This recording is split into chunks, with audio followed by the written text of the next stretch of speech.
previous one, it won't work. But if it's Omar, are you able to send it to him right now? To who? Imam Marc. Marc? Yes, put on the chat what his email address is. Or you could text, I don't know. If you can All right, sent. or put the link in the group. Guys, I'm just cleaning up this question thing. So I just put all the ones that are like weird. I'm gonna put them at the So we are live now. So just wait a second for people to join.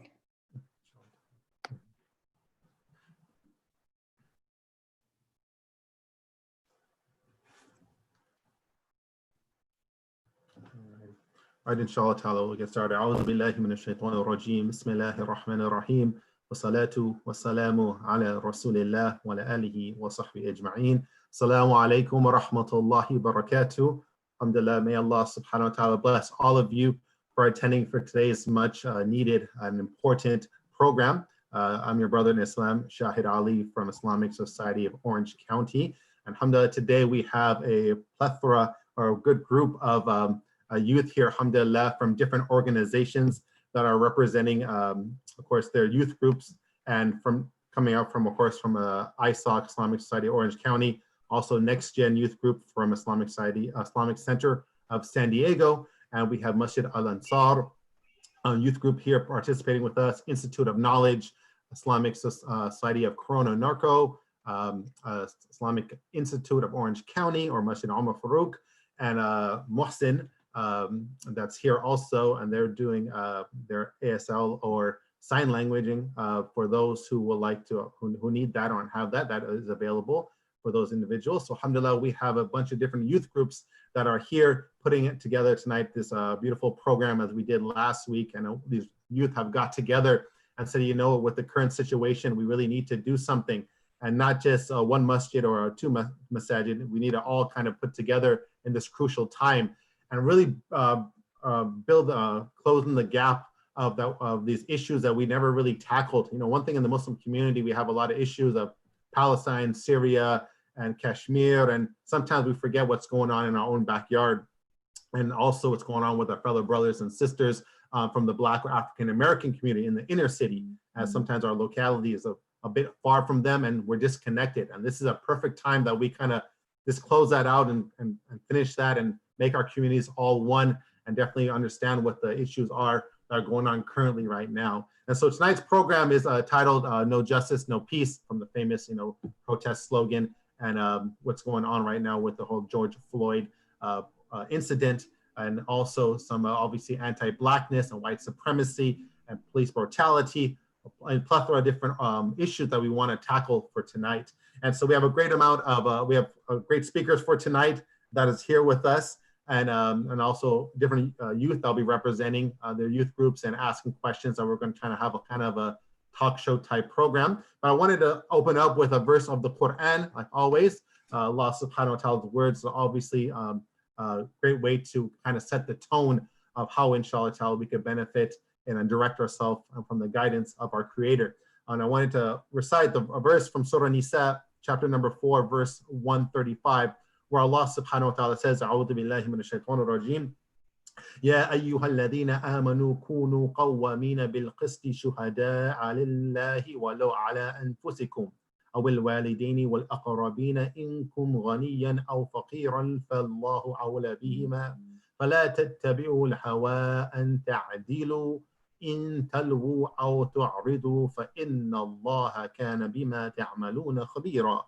Allah subhanahu wa ta'ala says in this beautiful verse, O you who believe, that's me and you and those, everyone here attending, those who believe in Allah subhanahu wa ta'ala as their creator, be persistent in standing firm in justice, standing firm for justice wherever it may be, witnesses for Allah subhanahu wa ta'ala, for what Allah subhanahu wa ta'ala has commanded and has guided us to stand forth for justice for, even to be against your own selves, your own communities, or your parents, or your relatives, whether they be poor, whether they be rich, for Allah is more worthy than both of them. And follow not your own personal inclinations, your own personal biases, and least you be unjust. And if you distort your testimony, or refuse to give it, and then indeed Allah is ever with what you do acquainted.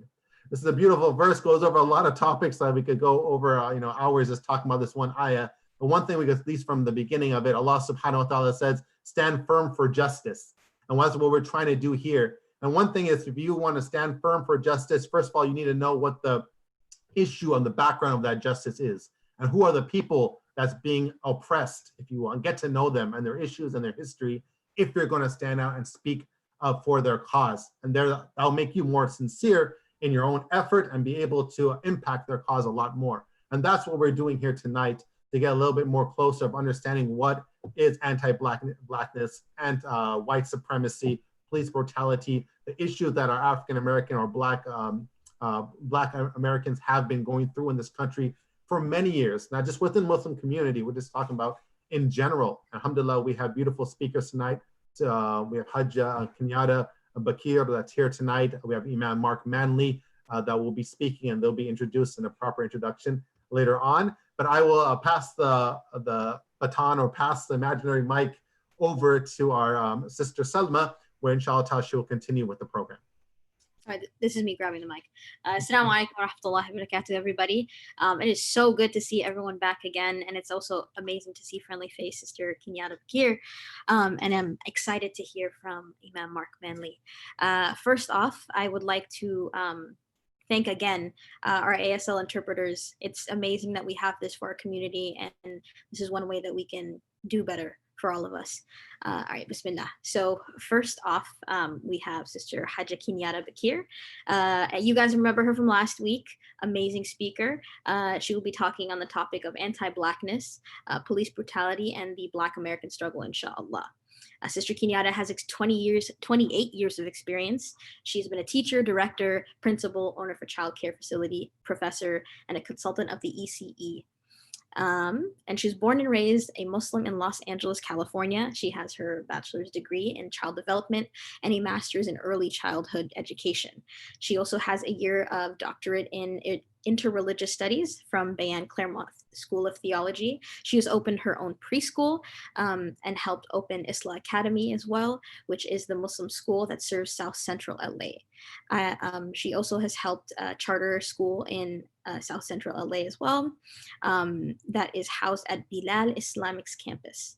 She's also an adjunct child development professor for the Los Angeles Community College District and senior trainer for Muslim Anti-Racism Collaborative, and a Black Lives Matter member. And I remember from last week, a proud Black Lives Matter. Sister Kenyatta, hit us with some knowledge. Assalamu alaikum.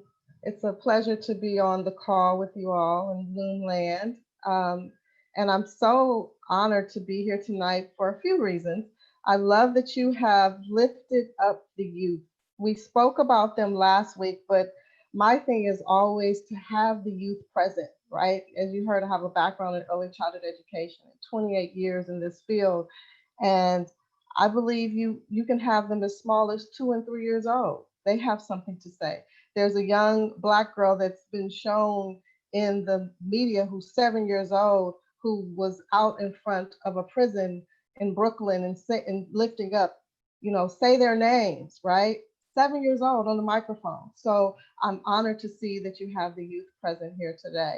As we unpack anti-Blackness and police brutality and white supremacy, I want everybody who's on the call, as well as myself, I want us to open our hearts, right? And the Sheikh opened up with, Shaheed opened up with a beautiful verse in the Quran, which is one of my favorites, right? And my father and mother would read that to me very much as a child. And so it stuck with me, and I was almost so giddy. I almost like was reciting it with you, and getting out of my seat. So I was like, contain yourself, let the brother finish, alhamdulillah. But I want us to hear those verses, and I want us to have an open ear. I was on a call last night, and I was speaking to a group, and they were unpacking some of the same things. And although 90% of the people on the call were very open to it, wanting to hear it, wanting to know what they can do to be different in their mannerism, we still had folks that were saying, well, I'm not a racist. And, you know, what do I do? I'm not a racist. I'm like, well, we all have microaggressive behavior. So microaggressions are those little dings, those little statements that people say to us, right? And it could be that they're saying it about your color, they could be saying it about your religion. We all know what those things are. We've heard them over and over again. It could be for someone, myself, I'm a Black Muslim woman, right? So being in this collegiate space, you know, people are always baffled that both of my parents are degreed. Both had master's degrees, actually, right? Oh, your parents are degreed? I just thought that, you know, you were one of the fortunate ones to, you know, become degreed. That's a microaggression, right? So we're making an assumption that because I'm Black and because I'm Muslim and because I'm a woman, that, you know, I don't have the same things that everyone else has, right? And then I just quote from the Quran and talk about how in Surah Al-Nisa, it talks about that the woman is to be able to be educated, right? So my father made sure that all of his girls, including his boys, were educated, right? As well. So those are the kind of things that we have to be very cognizant of. So as you are listening to me unpack this white supremacy, be conscious of you're not the problem. We all are the problem, right? We all can correct. Our beloved Prophet Muhammad Sallallahu Alaihi Wasallam spoke about that, right?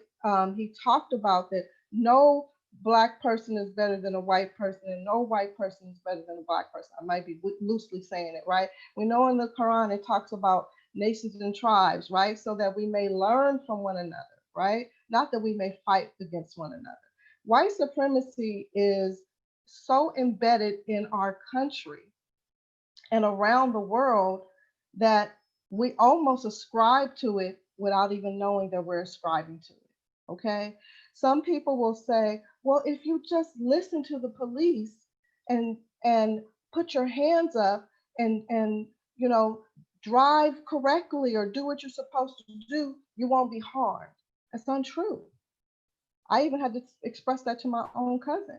My cousin said that one time. I said, that's not what is happening. People are being murdered in cold blood, right? There's a Facebook post that's being put around, and most Black people are chiming in, and it says, when was the first time that you had a gun pulled on you by the police? I was 17 years old when that happened, okay? 17. And I had 3 siblings. I might have talked about this last week. I had 3 siblings in the back seat, and they were 10, 8, and 7, right? And we have shotguns at the window. I didn't even know that it was there until somebody who was in front of me outside the car pointed and said, they have guns to you, right? And the person I was with, who was my intended at the time, who I did not marry because he became a police officer. And I hate to say it in that manner, but that's what he decided to do. I went to college, he decided to be a police officer. That trauma was too much for me. I could not handle that, right? So we didn't do anything wrong. We just happened to be in a car that was, they said, somebody did a drive-by in. They said that the same type of make and model. So we hear these stories over and over again. George Floyd was just going to the store, right? Had a $20 bill that they said was a fake. Now we know that this can happen to anyone. If you go to the bank or go to an ATM, you can get a $20 bill that's fake, right? If you go to another store, you can get a $20 bill that's fake. So let's go back all the way to white supremacy. White supremacy started in 1619. I'm giving it from the perspective of a Black person. I'm sure they colonized all over. They ravished the world. So we could speak to that being probably earlier than that. But from the context of a Black person, in 1619 is when we start seeing the first slave ships go out to West Africa and start to pick up Africans, right? They weren't slaves at that time. They were Africans. These were kings and queens. These were people who had their own businesses. They had their own livelihoods, right? They were picked up, put on these boats, and then they were brought to different spaces of the world. And then we know once the United States was formed, right, then they started landing us into the United States. So the reason why you see Black folks everywhere is because they dropped us in the Caribbean, right? So you might see people who are of Caribbean descent who are Black, right? They've dropped us in certain parts of Mexico. They dropped us in certain parts of the Dominican, Puerto Rico, all of these different places, right? And we see that even through all of this turmoil, all of this strife, the Black person has still tried to make a way. We built this country. Some folks have said, well, why don't you just go back to Africa if you don't, like it here, right? Well, my ancestors built this country. So I feel entitled to be here, right? That to me is my 40 acres and a mule, because I want to stay where my people built, right? And some of us can trace our history back or our lineage back. I've been able to trace back on both sides of my family. And yes, would I like to visit Africa and see, where my ancestors were? Absolutely. But that to me negates the whole thing that we're talking about, right? That even is a form of anti-blackness when people say those kind of things. We can even talk about colorism, right? We know colorism falls in all of our cultures, right? Colorism comes from white supremacy, because the lighter you are, the better you're supposed to be, the closer you are to white skin, right? So we know that we have many different cultures that, and you might be able to say, people on the call might be able to say, in my culture, we have where people are shunned if they're of darker skin. We know that happens in Mexican American culture quite a bit, right? So when we think about white supremacy as a whole, we realize that it's a divisive system, right? So no longer are the KKK, quote unquote, walking around with the hoods on. There's a really good graphic that's on Facebook, and it shows a person in the KKK lifting up it's like a dress almost, right? And under it is a cop uniform. So this is what's happening. We have people who are coming onto the force who are white supremacists, right? And they are basically deciding, I am going to murder Black people in cold blood, and I'm going to hide behind my badge. But as we see with these uprisings that are occurring, right, all over the world, we've gotten all the way to Berlin, Amsterdam, people in the thousands, hundreds of thousands, they're saying no more, right? So we have 145 cities that they said that people are doing the uprising. So I'm going to be under three hats, and I'm going to wrap up, but I'm going to be under three hats. One of my hats is Kenyatta Bakir speaking on her own platform and what I feel, right? My second hat is Black Lives Matter Los Angeles.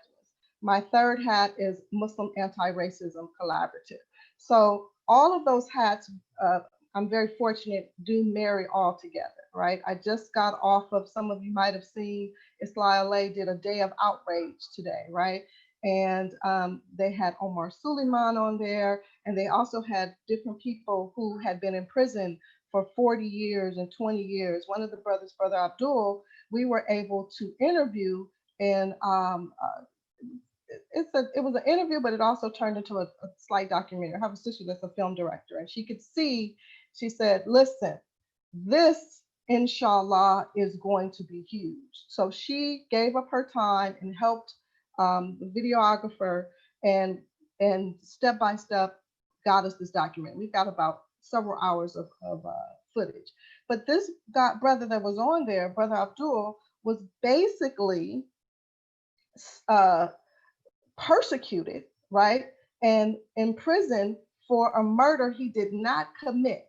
He served 40 years, not 40, 40 years for a crime that he did not commit. And J. Edgar Hoover was one of the ones who actually put the charge out to go and get him, because he was very vocal, right? I've had the FBI to come to my home, so I know what that feels like, right? But to imagine the FBI to extend it and say, now you're going to go to prison for something that you did not do, right?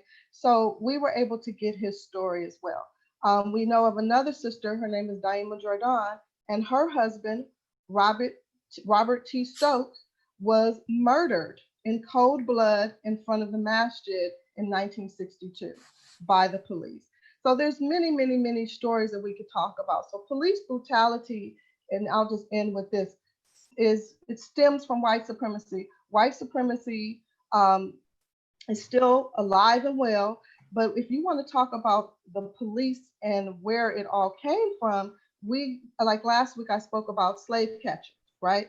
There's this term that they termed in 1850 slave catcher. And the slave catcher was to go and find the slave that had decided to run for freedom.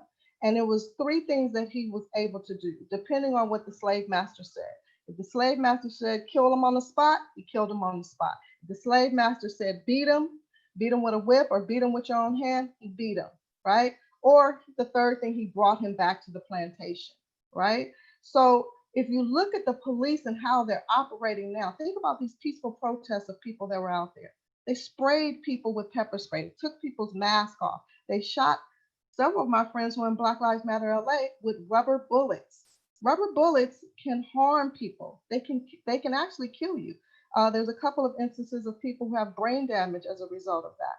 So we have the right to peacefully protest. So you that are listening to this, when they say, oh, well, no, you shouldn't go out and protest, this is your constitutional right to peacefully protest, right? Nothing that Black Lives Matter Los Angeles was doing, or anybody across the nation in Black Lives Matter, we weren't the ones that were graffitiing the walls and different businesses. Those were anarchists, right? Those were white supremacists trying to push their own agenda.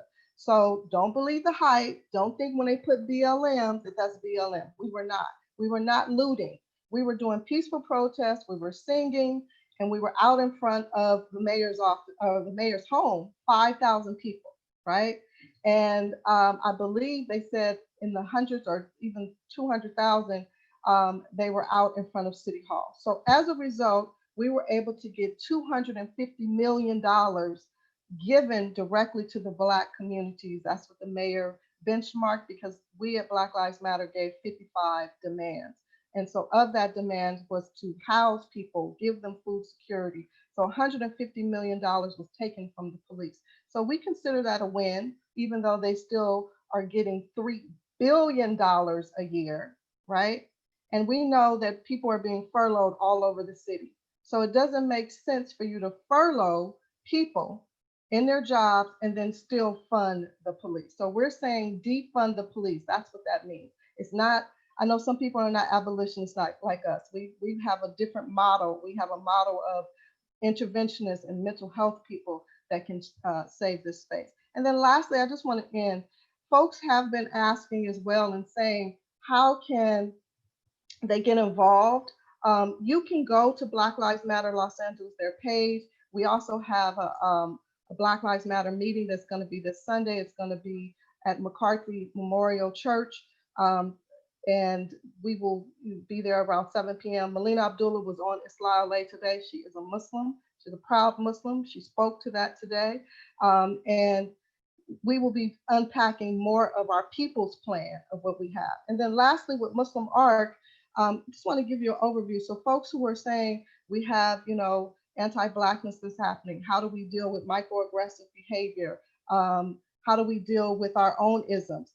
Muslim Arc's vision of education is for liberation, first of all. And we provide anti-racism training and education resources to address the intersections of Islamophobia, xenophobia, and systematic racism. We build capacity with Muslim communities for racial justice and train allied communities about the ways in which Americans, who are the most racially diverse religious group, are radicalized, or racialized, sorry. Our three purposes are create anti-racism curriculum. So you can go onto our website and you can ask for a workshop. We're going to be partnering with you all and helping you get some curriculum for the youth. We also connect a network of anti-racism leaders through digital media, storytelling, and dialogue. We cultivate solutions for racial justice through leadership development. And then lastly, we have been, and it's so much more that I could list, but I don't want to take up the time. We have been working with Black Lives Matter since 2015. So we are in the process now of our really dear sister Marguerite Aziza Hill was on an earlier call with Imam and talking about the corner stores and how we can stop the racism that goes on in those spaces. And we've now created a curriculum specifically addressing how corner store owners can really look at their anti-bias and their microaggressive behavior. So I thank you for the time. Alrighty, Jazakallah khairan, Sister Kenyatta, once again. Wayako. Man, I could hear you talk forever. But with that being said, I'm just going to plug my message really quickly. My name is Sanama Nasruddin. I'm the chairwoman at IIOC, is YEP, Youth Empowerment Program. And with that, oh yeah, we refer to it as YEP. Yeah, we say it all the time. It's an ongoing joke at the masjid. But now I will be introducing Imam Marc Manley, who will be speaking on the topic of challenging race-based thinking. Imam Marc Manley is the religious director at Middle Ground in Southern California. Imam Marc was born in Detroit, Michigan, and embraced Islam in 1992. He subsequently learned and then taught the Arabic language for a couple of years. Marc has a passion, oh my gosh, Imam Marc has a passion for writing and educating. His writing has been recognized through a number of venues, from the Philadelphia Inquirer, as well as Best Design in the 5th Annual Brass Crescent Awards. Imam Marc has taught Islamic Studies at Crescent Academy in Canton, Michigan, and has previously held roles such as being the Drexel University and University of Pennsylvania chaplain. Imam Marc completed his ijazah at Quba Institute in the area of khutbah. Imam Marc currently delivers sermons at Drexel and the Philadelphia area and maintains his popular blog, www.marcmanley.com. And with that being said, I would like to pass the torch on to you, Imam Marc.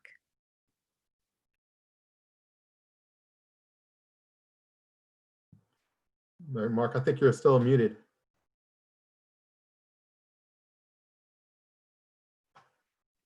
Let me see. All right, it looks like I was muted for some reason. You got to start all over again now. So I just one little correction. So I used to live in Philadelphia. I've actually been in Southern California now for 6 years.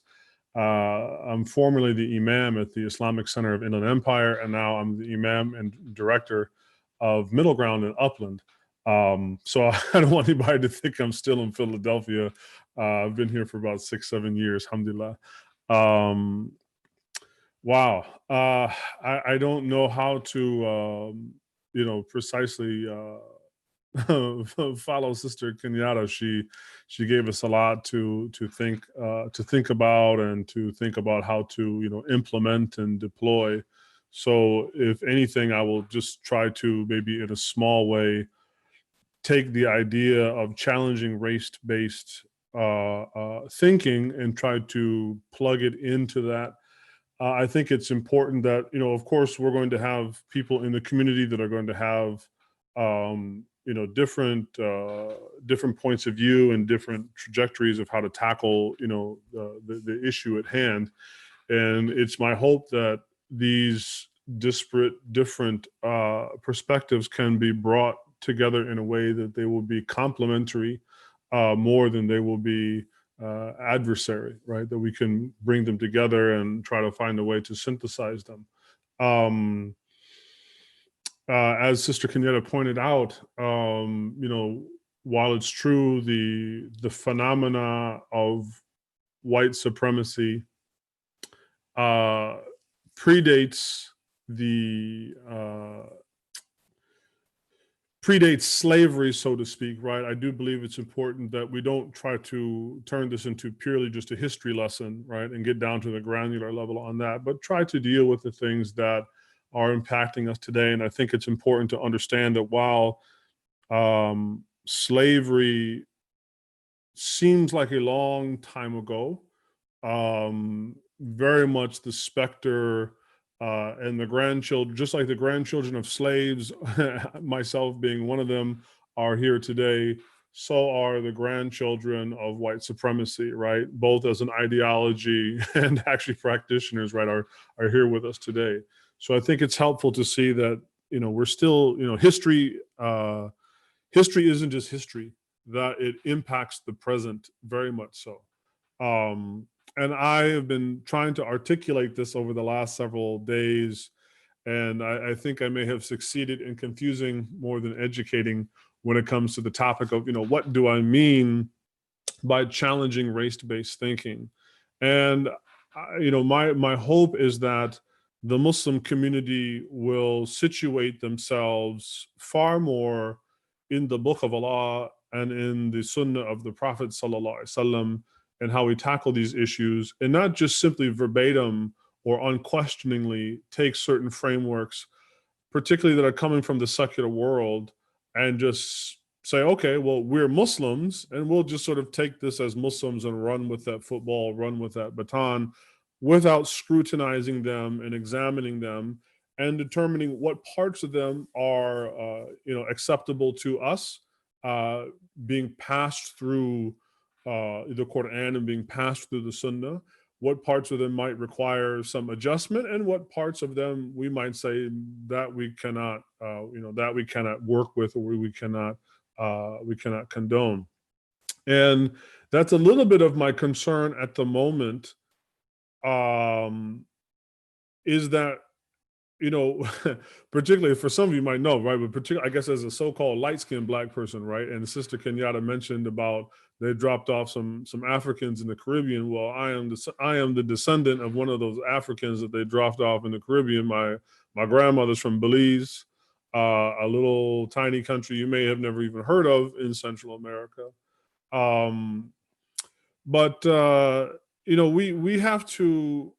We have to not be shy and not naive to just simply take our marching orders from the dominant culture. And I think one thing that we should put forward and examine, why this time around has there been such a national and even global reaction to the brutal murder, once again, of a person of African descent, a Black person in America. And, even talking with my mother on the phone, she had mentioned, like, well, I really think that, because they got it on tape, that changed things. And I said, well, Mom, don't you remember seeing Rodney King get beaten on TV? Oh, yeah. Don't you remember the video of Scott Walker running away and get shot in the back? Oh, yeah. Don't you remember? Oh, yeah. So it's not simply the advent of technology like body cam footage or, smartphones that, obviously it's part of why we have the reaction, right? But I think we need to also ask our, instead of only just plumbing white supremacy as in is just a problem with white folks, as what Sister Kenyatta said, we also need to plumb ourselves being part of the problem. And by here, I am going to shine a light more on one aspect of the Muslim community in America than another. And if we're all going to be family, and if we're all going to be ummatun wahida, if we're all going to be one ummah, one family, then we have to be willing to have some uncomfortable but truthful conversations. And the reality is, this isn't something new. What's new is that this time around, by and large, the white community has gotten involved. And in doing so, they subconsciously triggered the rest of us, authorizing us to also get involved. This is something that has to be contended with and has to be mentioned. This is, in my opinion, and of several others, the main reason why the so-called immigrant Muslim community has become so passionate. Now, I don't want to completely demonize that so that I send everybody, from the so-called immigrant Muslim background packing and not getting involved. I don't want to do that, but we need to understand what is the reason why this has caused such an alarm amongst us when we have seen this before. This is not a new phenomenon. And we have to understand that our actions are still largely influenced and controlled by the dominant culture, meaning that what we like and what we dislike, what we are outraged by and what we are not outraged by are still largely influenced by white supremacy, the value system, not the kindergarten version of white supremacy that anybody can recognize, which is dudes in white hoods and burning crosses, right? So we need to ask ourselves as a community, well, where were we with Tamir Rice, and where were we with, all these other laws, Sandra, all going back and back and back, and so many names that we can list, Amadou Diallo, and so on and so on. Where has the broader Muslim community been for the last, I'll cut you some slack, since the 60s, even though y'all been here longer before that, but I'll cut you a little slack because it took you a few years to get your degrees when you're here in the 60s, right? So let's say for the last 60 years, where have we been? We have largely been not only silent on these matters, we have actually contributed to the silencing on this issue of state-sponsored brutality against Black folks. I remember, because as the sister said, I became Muslim about 1991, 1992, right? I remember it's haram to vote. I remember we don't get involved in politics. I remember, even as, and this is where it's not only an immigrant Muslim issue, even for so-called Sunni or Orthodox Black Muslims, we don't get involved because that's some Nation of Islam type stuff. And we don't want to be associated with Elijah Muhammad, and we don't want to be associated with Farrakhan, and we don't want to be associated with the shirk. So many of us also coming from a Black background were encouraged to turn our back on the plight of our own people. So we have a lot of thinking about who and what has been controlling our minds and our actions for the last 6 decades. This is something that needs to be plumbed out. To connect this to the idea of race-based thinking, I have been advocating that one problem that we have in America that needs to be dealt with, because as much as everybody's outraged right now with the murder of George Floyd, and it is outrageous, just as it was for Arbery, just as it was for Sandra Bland, just as it was for Tamir Rice, and just as it was for Trayvon Martin, and the list of other names that are so long, we can't mention them in one breath. We need to challenge it because police brutality is only one part of the problem. Now, I don't want to distract from the issue of tackling the problem of police brutality. But if we are Muslims are going to be, as the Sheikh said, qawwamuna bil qist, if we are going to people that are going to stand upright for what is right and for justice, and if we truthfully care about the lives of Black people, not just hashtag Black Lives Matter, then we need to be concerned with all of the things that contributed. And it's true, as Sister Kenyatta said, and I've heard it amongst Black conservatives, well, what we really need to deal with is our interactions with the police, and why, as Sister Kenyatta said, you can be the most well-behaved, and actually I've had 2 near-death experiences with the police, right? You can be the most well-behaved Negro on the planet, and that will not save you, right? So we should be careful of running from the left to the right and taking a narrative that essentially wants to blame Black people for all of the brutalities that have been leveled against them. However, we also need to just tackle all of Black life, which we don't want to reduce to police brutality just as much. We don't want to be reduced to just simply the descendants of slaves. We are ibad Allah. We are a creation of Allah. Our hue is a sign of Allah, as he says in his book, just as much as the hue of white folks. In fact, one of the problems we have, we use terms uncritically and subconsciously like people of color. And that term always excludes who? White people. Or if you go into the university and you study ethnic studies, whiteness isn't an ethnicity. But yet when you go and study ethnic studies, it never seems to include white people, right? So we need to be critical of how we unwittingly cooperate in race-based thinking that leads to the demise of Black people. And also it frustrates our process of becoming truthfully free. Because part of the process of truthfully free is we're not a race. We are either a sha'ab or a qabila, right? Because Allah has said what? That we created you, dhakar wa untha. We made you man or woman. There's only 2. There ain't no other options. There's male and female. That's it. The other thing is what we made you into sha'ab and qabila, shu'uban wa qaba'il, as you know in the verse, right? The plurals. We are a people. We are not a race. And it is precisely the problem that race is not just that it's a social construct, because many things are a social construct, right? The issue with race is that it is created by whites, and they have applied it in such a way that it refers to everybody else but them.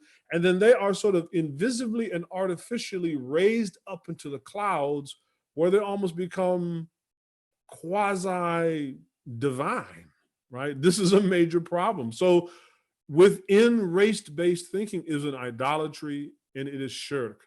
So there is more than enough there between what Sister Kenyatta has said and maybe just the confusing parts that I have said that should give us enough ammunition as Muslims to get involved in this fight, to care about this.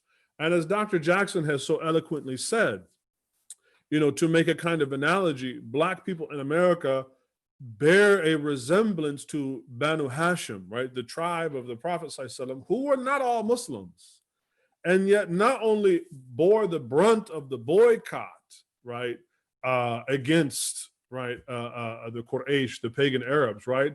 But those Muslims, they benefited from that just as much as Muslims, Black and non-Black Muslims in America, have benefited. And matter of fact, it seems like just about everybody seems to benefit from the historical atrocities that have been visited upon Black people, which then turn and translate into legislative and societal change. But then we seem to keep getting left behind. So if we really care about the lives of Black people and not just hashtag Black Lives Matter, we need to re-examine the fallacy and some of the very practical conundrums of supporting race-based thinking. And it's my hope that these can be put together with words that, for instance, Muslim Arc and what Sister Kenyatta and others are saying, so that we don't have to, well, Muslim Arc is over there and they scratch out their little one and I'm over here, and we're actually spending so much time fighting each other on granular little things where it's like, okay, perhaps I don't agree with everything, perhaps I don't agree, but you know what? We're all going to work together on this, kind of have a team huddle. So particularly for the youth, you know, try to take all this in. I know it's a lot. I'm talking a lot. Sister Kenyatta talks a lot. There's a lot of big words being thrown and tossed around. And we're just in a moment where, especially for now, probably for the next few days or perhaps even next few weeks, it's just going to be kind of like a tidal wave of information. And things will eventually begin, the water will recede a little bit because the emotional aspect will eventually kind of calm down. And that's precisely where we cannot let up. We have to, again, come back together and huddle and work together and cooperate so that we can not just dismantle this shaitanic system because we only want to liberate Black folks. And I do say that as a person who's Black, that I am very much interested in the liberation of my own people. But I also know that the liberation is also going to have to include freeing white people from their own mental prison of being people who either passively or actively supporting a system of oppression, where the Prophet ﷺ said, help your brother whether he is oppressor or oppressed. And therefore this, you know, some people get uncomfortable in the Muslim community, particularly when Black Muslims start using the word white supremacy and so on and so on. They think that we are speaking some other language that is antithetical to Islam. No.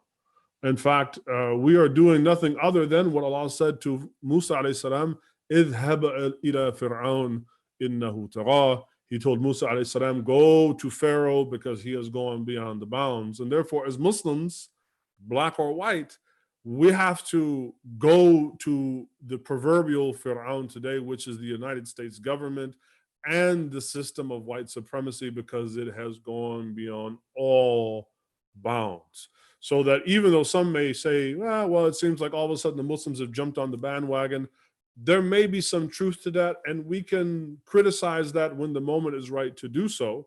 And I believe that we should, but I don't think we should do so to such an extent that we discourage the, you know, we want to still kind of fan this flame amongst us as Muslims to care about what's going on. So I'll end with that, inshallah. May Allah Ta'ala make us successful in this endeavor to combat any type of dhulm, wherever it will be. And inshallah, ja'ala min al-qawwamina bil-qist. Inshallah, he will make us from amongst those who stand up for justice and stand up for al-mustada'ifina fil ard, those who have been oppressed in the land. وصلواته وسلامه على النبي الكريم وعلى آله وصحبه أجمعين والحمد لله رب العالمين. Assalamu alaikum all. As we speak about inclusion, I just wanted to give a huge shout out to muhsin.org. Please visit their website. Muhsin is a website that specializes and teaches about inclusion and has programs for inclusion for Muslims with special needs, and they have been very kind, and for the sake of Allah subhanahu wa ta'ala have been able to provide us with the American Sign Language interpretation. With that, inshallah, make dua for them, and please visit their website and learn more about their programs as well. Back to Salman, inshallah. Oh man, Imam Marc, you hit us hard. That is a way of thinking that I don't think personally I have heard before, and it was very, very interesting to hear about it. With that being said, I have my first question. It was supposed to be, what is the source of white supremacy? But I believe we touched upon that topic, and if you guys would like to answer that, that's totally fine. But the question I will ask is, what is a way to combat self-hate due to your own race? This is a personal question because I know somebody who I don't think is 100% proud of who they are in racial wise, and that leads to them falling into that, white narrative, and falling into the things that is, I guess, accepted in, our daily culture. So Imam, Marc, if you don't mind answering that question, that'd be amazing. Yeah, why you got to start with me, man? You hit us good. It was good. Well, I think, as you pointed out, a lot of self-hate, let me back that up or change it. I would say particularly for non-whites, a lot of hatred of other, even though not exclusively, is rooted in our own uncomfortableness in our skin as not matching up to whiteness. And Sister Kenyatta talked about colorism. And let's make something very clear, okay? The Black community is probably one of the most obsessed communities with color, right? We brutalize each other in conscious and subconscious ways and stigmatize each other with color, right? I've had it both on the so-called positive and negative end, right? So growing up light skinned, right? Be like, wow, he's got that good hair. Now I have no hair, right? But when I was young, I used to have that good hair, which was an insane statement, right?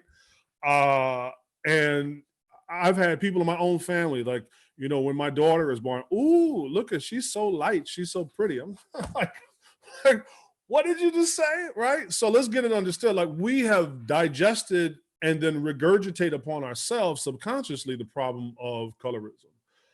So there's that component to it.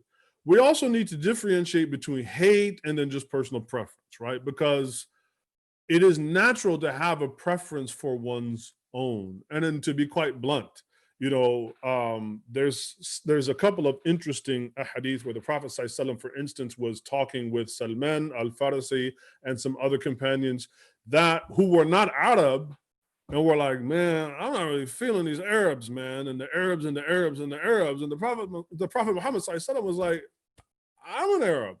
And you could tell, like, he still had feelings about being an Arab, even though in his final khutbah he said the Arab has no rank above or below, right? A non-Arab and the black over the white and so on and so on. And yet there were still times where he clearly expressed affinity for his own people.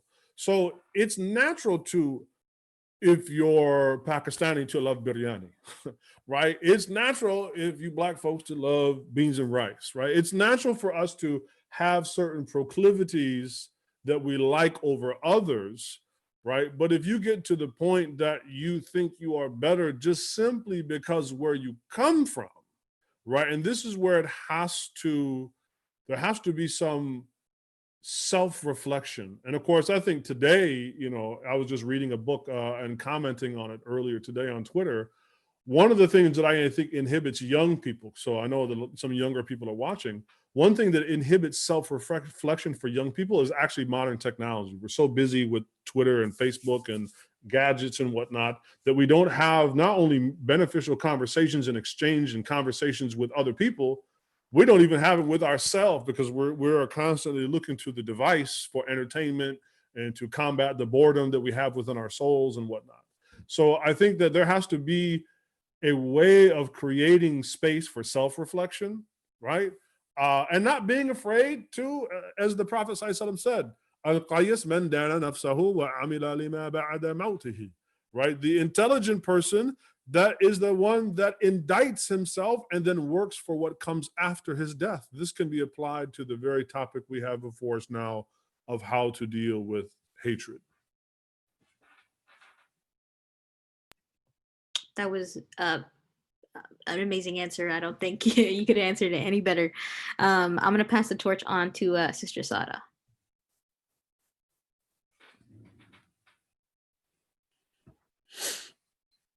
Okay. Hi, my name is Sada. I'm a part of ICSD NextGen. That's the masjid in San Diego. I'm a freshman in college with a major in political science, and I'm going to be reading the next question, which is, what do you think is the main element behind police brutality against the Black community? Sister Kenyatta, if you wanted to touch upon that question and answer it. Sure. And I just wanted to kind of just interject a couple of pieces. Marc Manley unpacked quite a bit there and really lifted up about colorism in the Black community as well. And, you know, I wanted to make sure that I did want to speak to that, but I've been trying to cut my stuff short, and I'm glad he lifted it up, because I believe that the colorism that occurs with us is, you know, really stems from white supremacy. So everybody has this model of trying to live up to what whiteness looks like ultimately. So I'm grateful that he lifted up. Another thing, we do have people who were fighting against, you know, lynchings in the 19th century and the 20th century. So we have Ida B. Wells, and also we have Zora Neale Hurston in the 20th century. You know, we also have Marcus Garvey in his movement as well. So I get his sentiment that, you know, as a mass of Black folks, we didn't have as many, but Marcus Garvey had quite a bit of followers as well.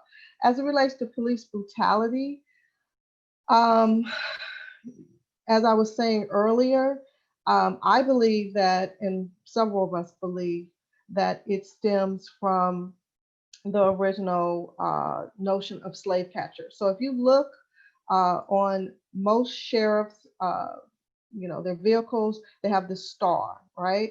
And that star, if you go back and look, it started in the 1850s, or 1850 exactly, and it was given to slave catchers. And so slave catchers wore that badge very proudly, and then it translated over to, you know, having the sheriff in the town. Remember how you would hear the sheriff in the town? You watched in cowboy movies, right? And then that in turn turned into the police force as well. So when we're talking about police brutality, it stems from the slave catcher. As I was saying earlier, the slave catcher was their main duty and job was to kill, murder Black people that escaped, right? Or beat them incessantly, right? Or lastly, return them to the slave master. So when you say returning them back to the slave master, that to me is prison, right? Our modern day prison is, if you read the book, The New Jim Crow by Michelle Alexander, she does a beautiful job. I mean, I can do it no justice.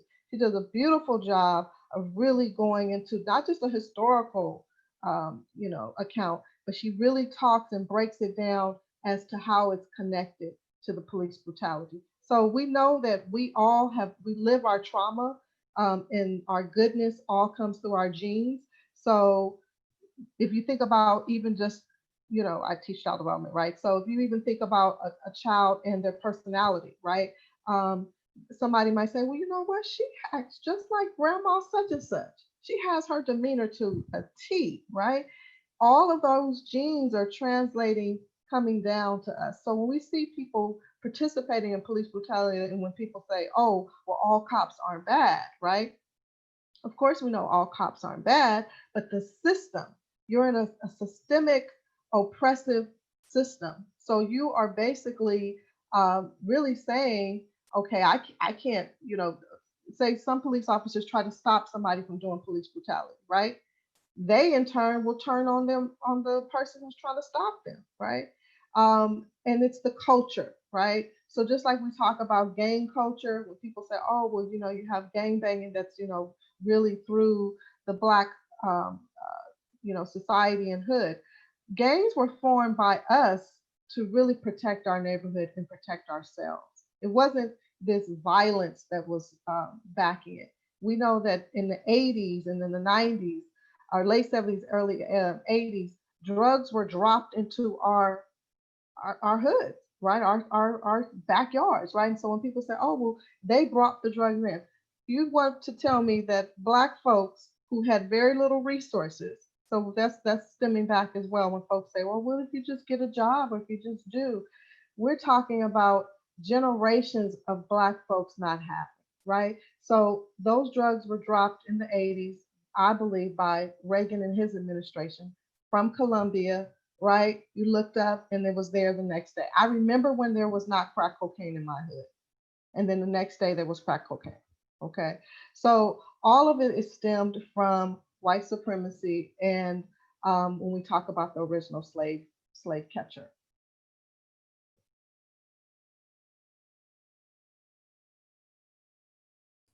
Can I add a small piece to that? Sure.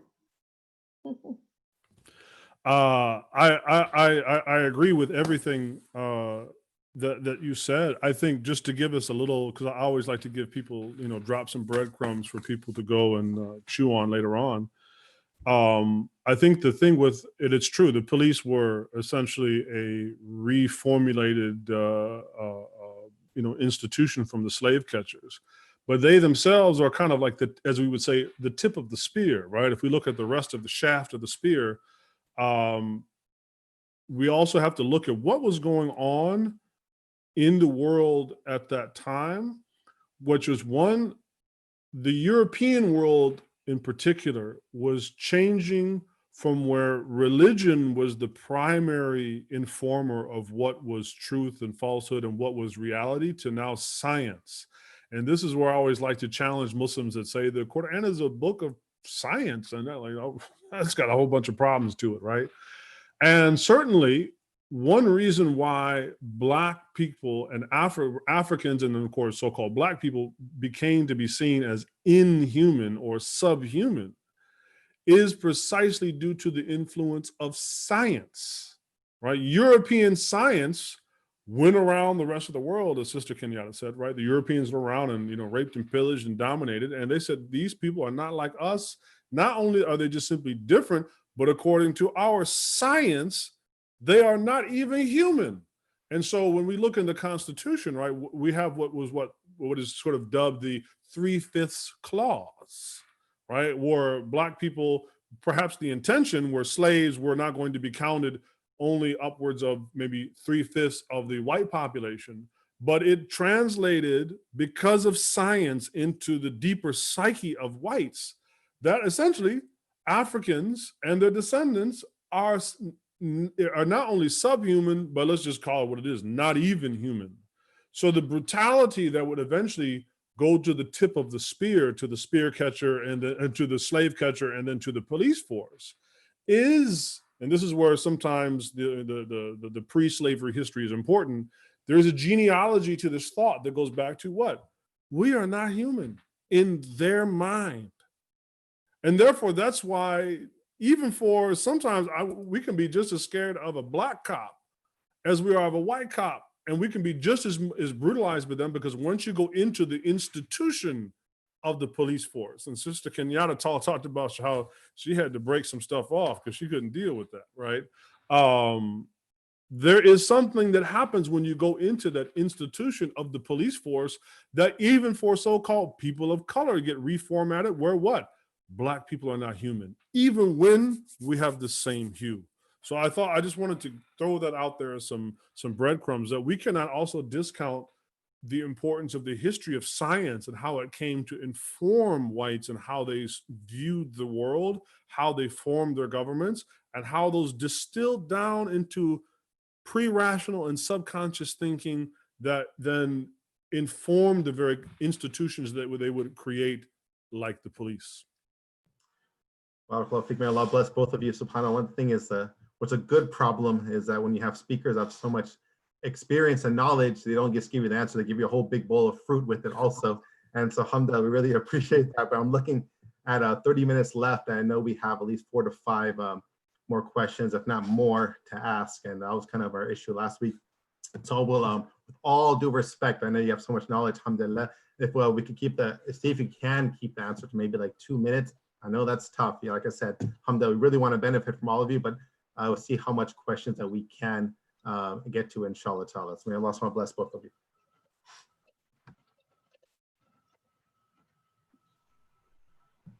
The second, the last. Go ahead, Sister Fatima. Assalamu alaikum. My name is Fatima, and I'm representing the ICSD NextGen Corona. I'm a freshman in college, and I'm going to major in journalism.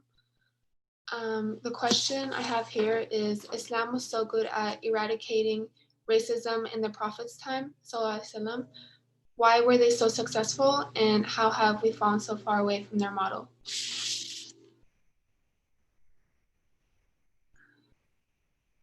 This one's free grabs. Yeah. You know, I'm not a shaker or of any sort, but I'm gonna try to dig into that a little bit. And I just think it's even a personal. I'll even say my own personal statement. You know, as I said, I was born and raised Muslim. Went to Muslim schools. You know, Islam was very present in my household. I joked, I think last week I was talking about how my father, you know, and mother were very immersed in, you know, our family dynamic as well as our neighborhood. And so people had never seen Muslims until we came to our street, right? And we were just so openly Muslim, right? And be Black Muslims at that, right? And so my father would stand on the porch and call the Adhan. And, you know, I think I was sharing with folks last week that people thought it was a song, and they would say, "Yo, daddy is singing that song, you better go pray." You know, so they were used to the 5 prayers, right? And then I remember one of my best friends who actually converted to Islam at age 21, she said, "I remember that it was stages, right? First, I sat on the porch and waited for you guys to finish, and then your mom invited me in, and I sat right outside the prayer room. And then I sat inside the prayer room. And then I went to the masjid with you all, right? So I was fortunate to have that, right? And then I took Shahada for my own at age 21 when my mother passed away. May Allah be pleased with her. And I was able to shroud her. And, you know, I was grateful because my father gave me a Quran at 12 and all these different things. But I think and I'll just speak for myself, I think for Muslims who are sometimes born and raised in it too, we kind of get this Christian kind of space, and not to you know, negate Muslim or Christians in their space and how they worship. But I've had Christian friends that say, "I'm just in it," right? So I might not always do the tenets of it, right? So we just kind of just, you know, go by the wayside. Yes, if you've gone to Muslim school or if you went to Sunday school, you've heard all these beautiful, you know, eloquently stated stories of the Prophet and how he interacted, right? And even as adults, right, we hear these things over and over again. But what do we know about the human being? The human being has what? Free will, right? So what ends up happening? All these other distractions come in. Now we don't just have the TV or the radio, like how when I was growing up. Now we have the TV, we have the radio, we have all of the devices, right? So you might have a tablet in your house, you might have all kinds of different things happening. Some people might have game stations. I won't date myself and say Atari or anything like that. I know they're like well beyond my scope, Xbox something, PS something. But I think we have all of these things, and we're missing just that real practical message of the Prophet. When I was going to Muslim school, Alhamdulillah, Sheikh Shuaib was one of my Arabic teachers. May Allah be pleased with him, the one who wrote Prayer Made Simple. And he would always speak to us in a term of talking to us about the Prophet's stories. And I just remember being enamored and thinking, wow, not to just kind of slight it, but I always thought, Prophet is a really cool dude, stuff a lot if that offends anyone, but that's how I thought. Here's this man who basically had an angel coming to him, right? Who's giving him all of these, through Allah, giving him all of these verses of the Quran. He couldn't even read, right? And then he's getting commanded, Iqra, Iqra, read in the name of thy Lord, right? And then eventually he does it, right? We have to just keep that same feeling. That's what I try to do. When I get to the point where I'm not listening enough or I'm not, reading my Quran as frequently, I go back to those messages. So I think that's what we all do. We all have a way to do Toba. We all have a way to be able to ask for repentance, and we can get back to the Prophet many, many times over. That was dope, actually. I gotta say, I hope all our youth look up to the Prophet Sallallahu Alaihi Wasallam like that, and he be our role model. I appreciate that. Amen. Okay, Assalamu alaikum. My name is Nazi Mahida, and I am representing ISOC, the Islamic Center of Orange County, and I am the Muslim Youth Group President. I'll be attending UC Berkeley, and I'm studying cell and molecular biology, and I'm going to be asking the next question. So this is up for grabs for either Sister Kenyatta or Imam Marc Manley. What measures are we taking as community to curb racial division and stereotypes? And how can we sow the seeds of a strong brotherhood and sisterhood among our youth to be free from racism?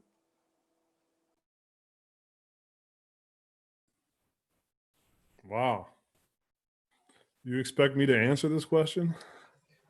So at 2 minutes, what surah should we start playing? Yeah, very, very quickly. I put a link, in the chat that will address the former question and this question. And I'll just read maybe the first line of it, right? I said, not only does the apple not fall from the tree, right? Not only does the apple not fall from the tree, but it seldom produces naught but other apples. And I've never seen an apple produce an orange.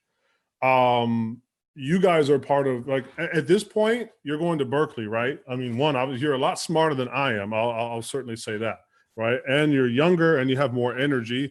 You have less distractions. So you figure this out. I want to deputize young folks because number one, you're not kids anymore. When we say youth, no, do you not have to pray? Do you not have to fast? Do you not have to pay zakat? Do you not have to make hajj, right? So don't look or more importantly, don't think and act like children. You're not children anymore, right? Apples don't fall from the tree, far from the tree. And the reason why I think a lot of you ask these questions is because to be fair and blunt though, your parents have not appropriately taught you these things. We are suffering now globally as Muslims from an abstracted religion. Sister Kenyatta said, she felt like the Prophet ﷺ was a cool dude. And then they go, oh, astaghfirullah. Why astaghfirullah? She felt the Prophet ﷺ was a cool dude. What she's demonstrating is that the Prophet ﷺ is not an abstract figure for her. He was real and something she could tangibly connect with. You guys have not tangibly been connected with this religion. You only have abstractions or cultural norms. And therefore, you as apples have not fallen far from the apple tree of your parents. So I wrote, if we want our children to grow into thriving, compassionate, and pious adults, then the adults need to get about the same task, right? So you can read more about, what I had written there, if you want to, to see more. And I don't want to chew up all the response time, but you guys are adults. You know right from wrong. It's your book. Pick it up and read it. It's your prophet. Pick up a book and read his biography. It's not that complicated. Fix these problems because you know what? To be quite honest, as an imam, the older folk, we have also been part of the problem. We don't have all the solutions. We might have some things to contribute, but we actually need y'all a lot more than probably y'all need us. I know I just put myself out of a job, but alhamdulillah. Your religious director, Nazneen. Oh yeah, thank you so much. That's why I'm religious director, not just imam, so I still have a job. Alhamdulillah, thank you. That was a very insightful question, and I never thought about it that way before. And I really liked how Sister Kenyatta gave a response that really connects to us youth, because that's like what it's really about. And mashallah, that's something to be really proud of. Alhamdulillah. I just propelled myself back into that space of youth. I'm almost 50, but I tried to put myself in that headspace. We're still young. Oh yeah, I'm not doubting that. I'm grateful for every day. Alhamdulillah. That's amazing. Man, so much information right now. But I definitely wanted to bounce off with what Imam Marc was saying about, change and whatnot, how we have to do that. We have lived in a society where things just come because, I don't want to put it like this, but like monkey see, monkey do. We see the things, we do them, right? And to fully understand what goes on behind that is amazing. I'm going to pass the torch on to Sister Sada for the next question. Okay, so the next question I wanted to ask, it's out of order, but I feel like it's an important topic that we need to touch up on because I've been seeing this this phrase being circulated around the community where people would say all lives matter, or have you been seeing Palestinian lives matter sometimes? So can you guys please just explain to us why that's problematic to say all lives matter and why it's not okay, and how that takes away from the Black Lives Matter movement? I think I'll chime in if you don't mind, Imam Marc, Manley. I'll tell you why the statement of Black Lives Matter even came about. Let's start from there. Originally, Black Lives Matter Los Angeles, which is going into the 7th year, was created after George Zimmerman was, not convicted for Trayvon Martin's murder. So as a result, a group of folks met in Leimert Park, which is out here in Los Angeles, and it's a hub of where Black folks typically go. And they just were totally distraught, right? And so they decided to start protesting and, and said, what can we do, to really shine a light on us? We don't matter, right? So they then started to head to what is famously known as Crenshaw and King, which I'm probably, I don't know, maybe a mile from Crenshaw and King. I live off of King. And so that's really a historical space of, really a lot of where Black folks are, even where a lot of the uprising even occurred in 92. And as they started to proceed there, the police stopped them from crossing because they decided to not do like the 92 riots or uprising, excuse me. We don't like to call it riots, I like to call it uprising. They didn't want to do like 92 and start to tear up our own neighborhoods. They decided to go towards the more affluent areas so that people could hear their voices. So if you even notice the protest this time around, right, same thing happened. They decided to go to affluent spaces so they could be heard. And if you notice, a lot more stuff got done, right? So that's one part. One part of that is that we have a sense of not feeling that Black Lives Matter. So that's where the term came and where we named ourselves Black Lives Matter, right? And so there were 3 members who originally did it. Patrice Colors, as most of you, have heard of, and her name is, pretty active in the space, right? And then Alicia Garza, right, is the second person that helped to start the whole Black Lives Matter movement. And then Black Lives Matter Los Angeles is by Melina Abdullah. So that's where it first came. So when people say all lives matter to us, let me say this. Of course, we know that life and people matter.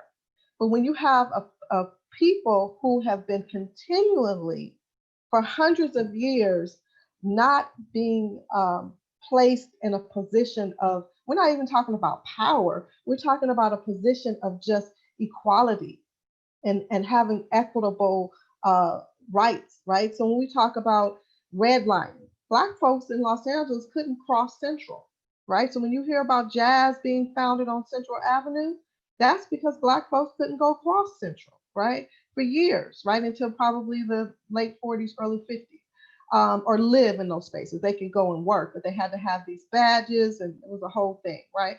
So for us, when you say all lives matter, you're negating the purpose, or for us, you're negating the vision of Black Lives Matter. So we feel like if once Black lives start mattering, then all lives will matter, right? And we're not saying take people out or anything like that. We're saying lift us up. That's just another form of anti-Blackness. Okay.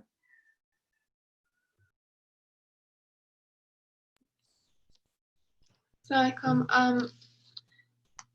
the next question, how can the police and law enforcement change their ways? What steps need to be taken? There are a lot of petitions going around, and Oh it's Lord, different ideas, yeah.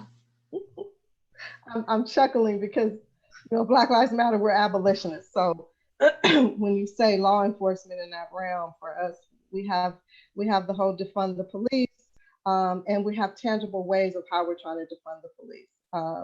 We want mental health care folks to be on the line. Policemen are not mental health care established. They don't have a background in how to handle someone having a mental health crisis. We think about Yassine, I believe his name is Muhammad, who was having a mental health crisis, and he was killed right around the time of George Floyd, and he started throwing rocks at the police, right? They shot him in cold blood because he's throwing rocks, right? And I will relate to folks who are from Palestine, right? When you lift up Palestine, what are the youth doing? They're throwing rocks, right, at the Israeli soldiers and saying, you know, here's our opposition to you, right? So to me, when you say the law enforcement, you know, how can police be better? That's a really hard topic for me to even kind of unpack. For one, we have to probably just take the whole system out, and you're going to have to start from a more empathetic space for me to really get on board with that. I just think about the Nation of Islam. When Wardi Muhammad took it over in '75, he disbanded the Nation of Islam. Although it had really good qualities where they taught men and women how to do different things and how to relate to one another, it had become corrupt. So he disbanded it. So sometimes things have to be disbanded and put in place measures that can support, right? And I know people can't move to that model yet because we've been so used to police, right? But how about us having community accountability, right? Where we watch over each other, right? And we have a space of everybody has. Now it's a very socialist platform. If folks have a different conservative view, they might not look and think that the government should support and help, but I do. So I'll end it with that. I would only say that, and to echo what Sister Kenyatta has said, we are tempted to think in a qualitative way. How can the police be better? But in fact, what we are dealing with is actually a quantitative issue. It's how can the police be different? And that we are always tempted to usually approach things from a qualitative point of view. But it's very difficult to make it's like making a bad thing good. It's still bad, right? We need to make it different so that it can become good, so it can become better. So it's really, we need to approach this from actually a quantitative point of view, because it's what right? The problem of him sitting on George Floyd's neck, this is not a qualitative issue. This is a quantitative issue. Why? Because it's what all the police are trained to do. We just happen to catch him on film doing it, but they do this to everybody, right? So this is a quantitative issue. And this shows, and what the problem with always going into the qualitative bag to solve problems is that it tends to prey on our emotions, and then we don't think clearly, right? And there's times for that, right? But I agree with Sister Kenyatta. This is a quantitative issue, and it has to be different before it can become better.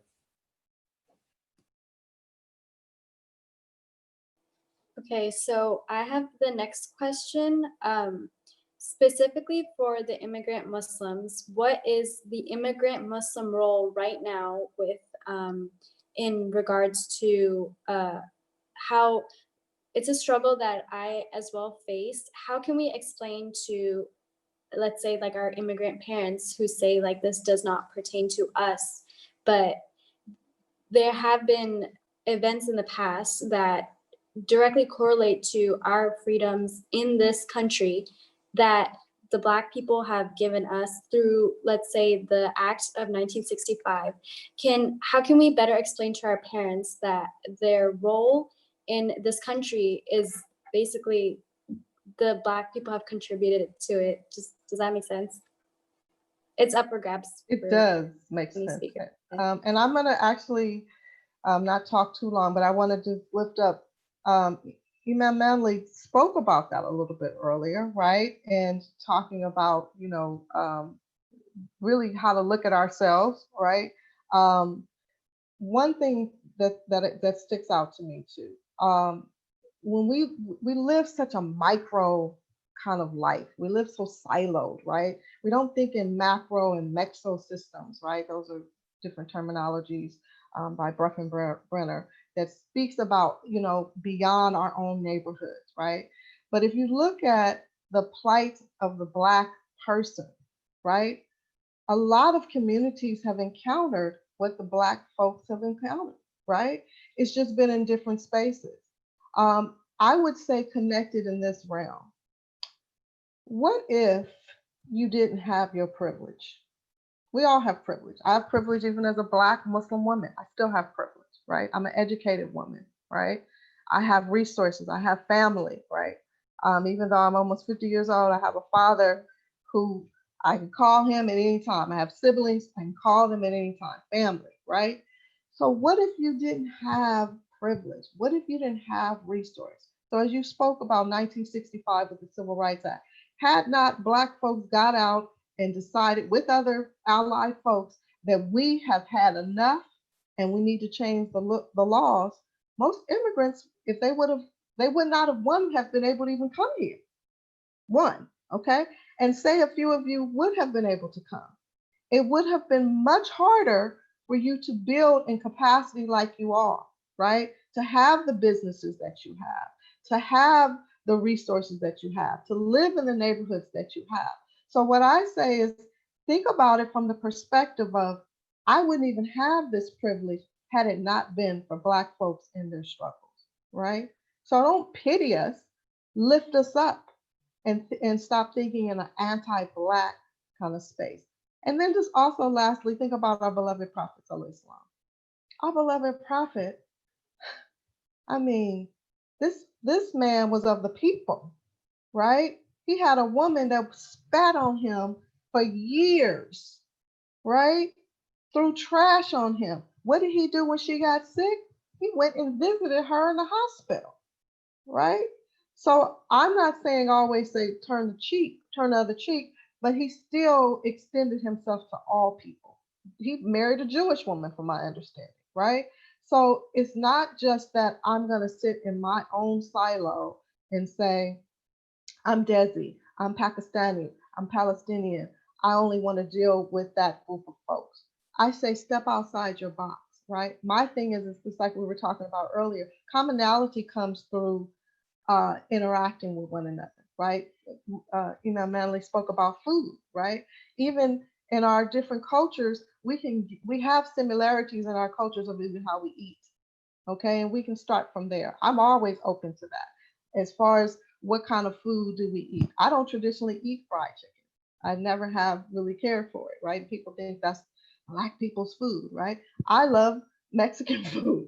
So and not to negate what is quote unquote culture, but is that my culture, right? I think that was a culture that was given to us, right? We were given scraps. So just knowing the dynamics of what Black people have encountered and to realize your privilege. It sounds like Hajjah Kenyatta is coming to San Diego because that's where we got the best Mexican food. One day when all of this is over, I've been to San Diego. Road trip for real. I love it. I am deeply offended that you're not a fan of fried chicken. I don't know why. I'm taking that as a personal offense to me right now.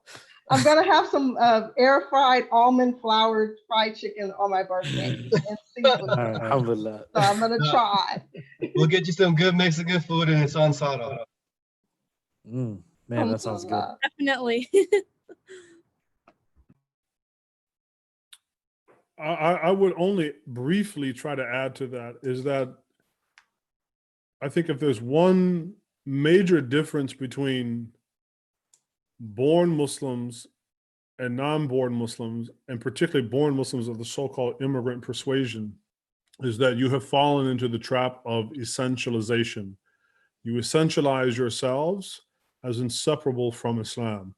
This goes beyond the whole Islam and culture thing, right? Because all Muslims have culture, and culture isn't the issue. The problem is essentializing yourselves with Islam. And that due to what I also mentioned before about this abstraction, this abstract connection with Islam, what tends to replace a very concrete connection with Islam is this essentializing abstract version of Islam. As Sister Kenyatta said about having food, just try going to the vast majority of masajid and try serving sushi for iftar and see what happens, right? At middle ground, cool. I'm down. But I'm just saying, you know, with the uncles I'm and the absolutely aunties, down. right? If the uncles and the aunties and the majority of the community, you try to serve sushi for iftar, you'll be taking your life in your hands, right? And this is because, for the most part, you guys have essentialized yourselves with Islam to the point that you forgot that basically everybody from the first generation was a convert. Khadija radiallahu anha, the first Muslim, was a convert. Ali, who's considered to be the first male Muslim, is a convert. Abu Bakr is a convert. Umar is a convert. Uthman is a convert. And there's even though the Prophet ﷺ was not a mushrik from before, there's even some people that have said that in some ways, وَوَجَدَكَ ضَالًا فَهَدَى, we found you misguided and then guided you, meaning that the Prophet ﷺ himself was not just Muslim, everybody became Muslim. So essentializing yourselves with Islam is really part of the problem, so that you could always have a little, if not a back door, a side door that you could step out of and look around and go, oh, okay, this is what's going on. Otherwise, as Sister Kenyatta said, that is how you will be siloed in your own minds. Man, I'm sorry. I'm just literally thinking all the ways that I have subconsciously fell into Rachel thinking. It's crazy. Okay, so with that, I'm gonna ask the next question. So we know that change is gradual. It takes time, and it unfortunately it's slow, but it happens. And what tends to happen afterwards is that people forget the injustices and fall back into the bubbles, into our safe spaces. So with that being understood, do you think that it's more important to understand your biases and your history rather than acting in the highs of the moment? And then Imam Marc, if you could answer this one. Why do we have to choose? Why does it have to be a binary? Right? You know, again, we're qualitative, quantitative, you know, we get trapped in these binary boxes. I don't see any other way to be but to, you know, to do both, right? And that means we also have to allow that people can be good people. They can be a good Muslim. They just might have some flaws. Okay, you know, uncle might have some racist tendencies. That doesn't mean that he is completely devoid of any value, not only as a Muslim, but in the sight of Allah.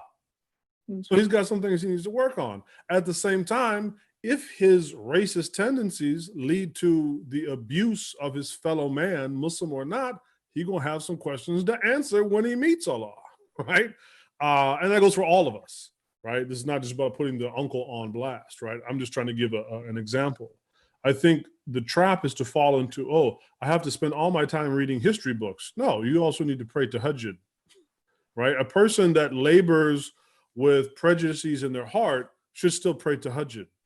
A person that labors with certain kinds of pride should still give to charity, right? So we should not reduce this to some kind of Olympics where we're trying to get a 10 out of the Russian judge, right? And as you said, and this is where particularly we as Black folks and Black Muslims, we all have to read this book together, and we have to accept its truths, no matter how bitter sometimes they may say. And as a Black American Muslim, we may have to accept the truth where Allah says, what? وَاسْتَعِينُوا بِالصَّبْرِ وَالصَّلَاةِ. Seek your aid and assistance. With what? With everything, with racism, with bad breath, with, you know, whatever your hardship is. وَاسْتَعِينُوا بِالصَّبْرِ أَوَّلًا الصَّبْرِ وَالثَّانِي الصَّلَاةِ. Right? The first thing, you're going to have to just deal with some nonsense. You're going to have sabr, which is not patience. It is to endure hardship. And then you will pray, which means you could ask Allah to change your heart, their heart, and whatever, to change the world. But first, you're just going to have to deal with whatever hardship that Allah has put you through. وَإِنَّهَا لَكَبِيرَةٌ إِلَّا عَلَى الْخَاشِعِينَ. Right? And it's going to be a major thing, except for the people of khushu'. And then what is khushu'? Those that know أَنَّهُمْ مُلَاقُو رَبِّهِمْ, that know they're going to go back and meet their Lord. So the way that I'm going to deal with the uncle that needs to learn some things about intersectionality or racism or whatnot, right? I still need to pray to Hajjah, and so does he. And we all need to help the orphans, and so on and so on and so on. This will be a process. And we should not discourage people from, as we know, if you do a bad deed, follow it up with a good. Okay, perhaps a person is a racist person, but, you know, hey, at the end of the day, I'm not wishing for anybody to go into the fire if I know what the fire really is. I'm not saying I'm just going to turn the other cheek. No, we need to fix these problems, but these things will take time, and we should not, because a person has a flaw in one area, completely just sort of have a scorched earth way of looking at them, that they have absolutely no value, especially in the sight of Allah. I could jump real quick. We're at 8 o'clock or 8:01. I see on my clock here. A little bit over time, but I want to ask one quick question. You know, one thing we talk about movements, we look at Martin Luther King Jr., we look at Malcolm, rahimahullah, we look at certain individuals. Does the African American community or the Black American community have a central person they're rallying around, or is there someone there that's standing out right now that is leading this effort? I think it's dependent on who you speak to. I had to move over because my computer that's why it looks different. I think it depends on who you speak to. And I believe that all of us have the potential to be leaders, right? All of us have a potential. I think it starts with even just, and like I said earlier, our silos, right? So when, just as Imam Manley was talking about, yeah, you may have these racist uncles, like I was talking on the call last night, but it's also, yes, gently speaking to him. Maybe he's been dealing with this ism for his whole life, right? We know that racism is, you know, perpetuated in so many forms. So we have, for me, you know, I do have the Black Lives Matter LA movement. I know some people think it's controversial, but we do have Melina Abdullah, who is a Muslim, right? And who wants to, tonight, when I'm getting on a call at 8:30, another lead organizer, Baba Akili, is going to be on with Muslims. So we want Muslims to be at the fold. I think it's the students on this call, the youth, right? I think about that 7-year-old little girl that I said was in Brooklyn. So it's so many, and I think we can use what our previous people have left for us. I even look at Imam Marc Muhammad. I mean, I was raised in that community, so I would be remiss if I didn't lift him up and say, you know, what he spoke about as it relates to anti-racism. Elijah Muhammad, Marcus Garvey. So there's many different people, but current day, they're, you know, different folks, but I think that's us all coming together. We don't all have to agree, just like Imam Manley said, but we need to come to some kind of commonality. As long as it's not steeped in moral oppression, like James Baldwin said, we can work together.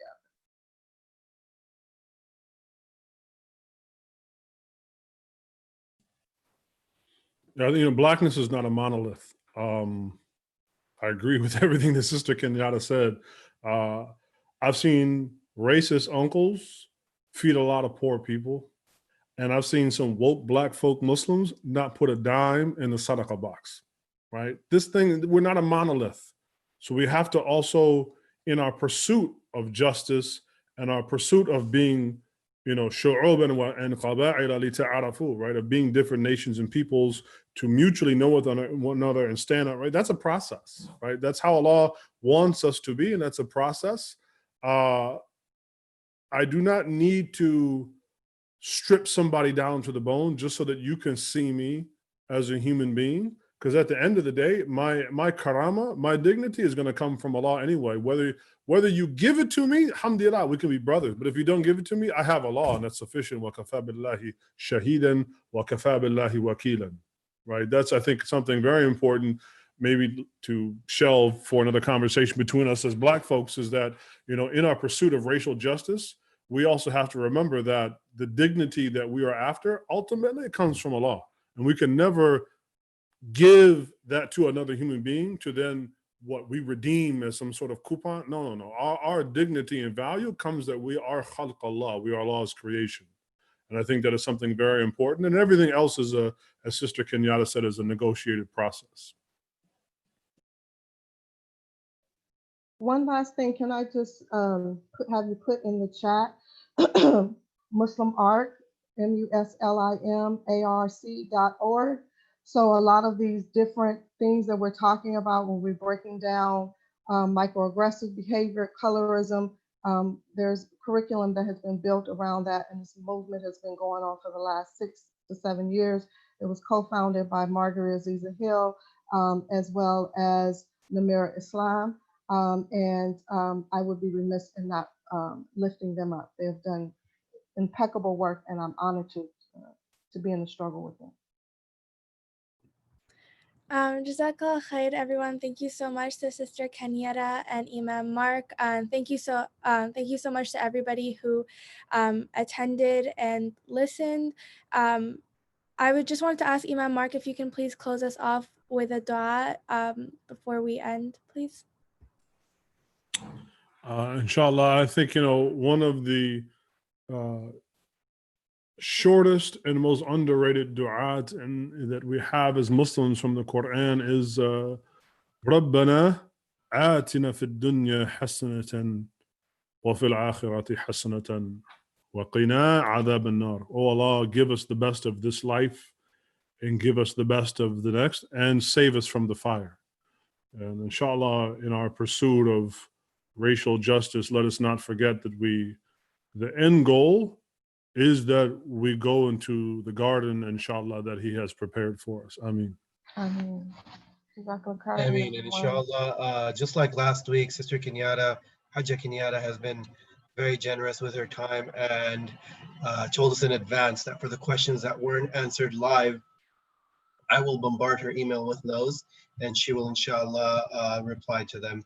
Just be patient, understand that, like she said, she was on a call before this and on a call after this. So inshallah, let me have a little weekend, and Monday I will feel a call. Please enjoy that self-care, inshallah. Right, it's finals week for my students, so inshallah. Alhamdulillah, so let's do it. But yes, please send those questions and bombard me. It's my pleasure and honor. Will do. Assalamu alaikum. Alaikum salam. Alaikum. Jazakallah khair, everybody. Wa yakum.